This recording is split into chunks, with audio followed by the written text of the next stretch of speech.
David Morgan with the 10 rules for silver investing. Rule 5, do not get a raw deal from your dealer.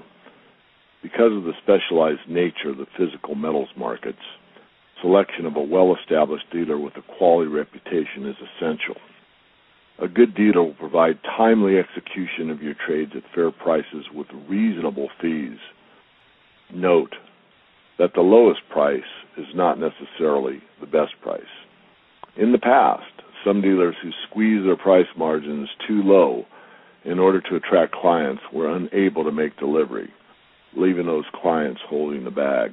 I'm going to digress here slightly and talk about one that I'm very familiar with. It was called IGBE, International Gold Bullion Exchange. This took place during the last bull market in the metals, which was roughly 1970 through 1980 early. And International Gold Bullion Exchange was saying buy gold at spot. And they ran full-page ads in major newspapers like the New York Times, San Francisco Chronicle, LA Times, that type of thing. Full-page ads, buy gold at spot.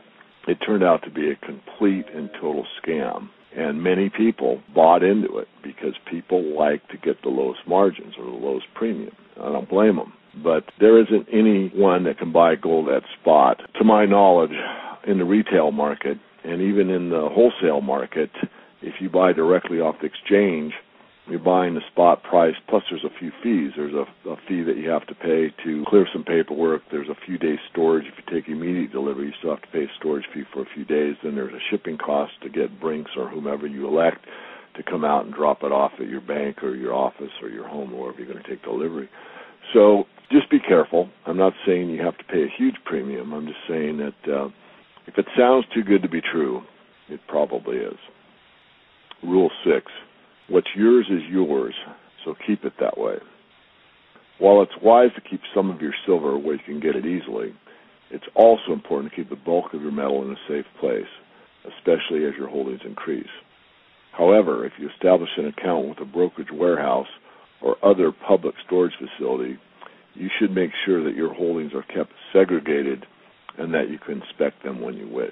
I don't want to go into every definition here on allocated, unallocated, and segregated, but you can look it up on the internet. Let me just say that segregated means that what you own is segregated from everything else, and you'll get back exactly what you put in, if it's truly a segregated account.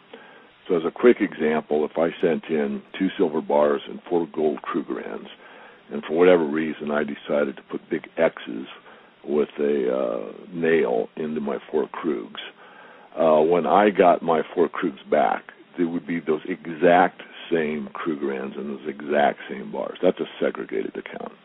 An allocated account isn't as well defined. It means that the metal that you put in, you'll get back the equivalent. So if you put in a 100-ounce bar, you'll get back a 100-ounce bar. If you put in a 1-ounce Krug, you'd probably get a 1-ounce Krug, but it might not be the exact one you put in there. Unallocated is rather risky in my view, but of course you have the final decision on that.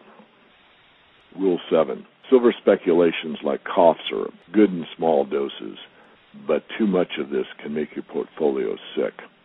Depending on your individual goals and your personal tolerance for risk, a small portion of the assets you commit to silver can be used for speculation, perhaps in futures or options, or even other ETFs or that type of thing.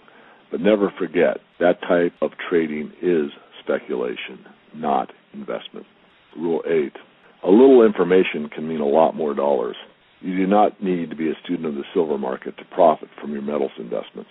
However, you will greatly increase your chances of success and the size of your potential profits if you understand the fundamental factors that drive silver prices and pay regular attention to current supply and demand considerations.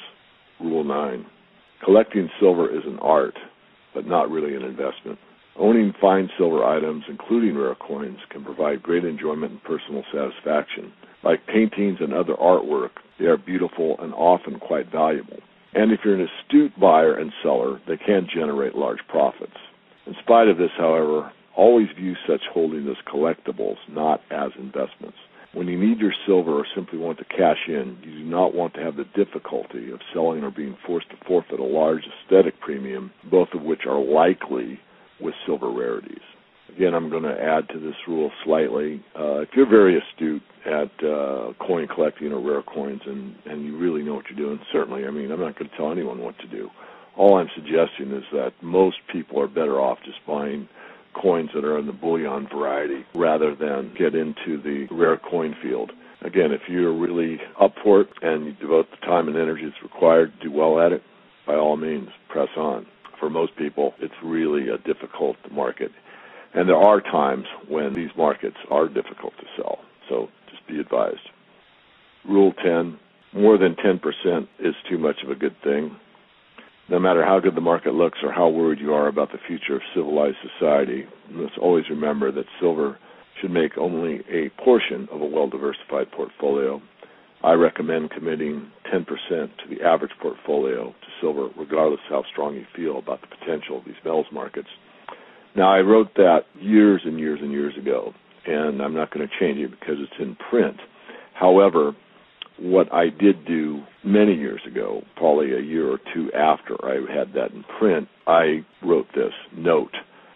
Under current economic conditions, I feel 20 to 25% is more appropriate than the original 10% in the book of Global Investors, and quoted on in the Investing Rules, pages 301 to 303.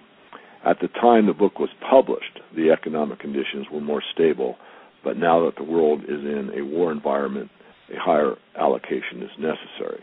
And of course, people ask, well, what else would I invest in? And really, that's your call. I'm not going to make this a long diatribe, but I do think that for most people, perhaps 10% is probably sufficient.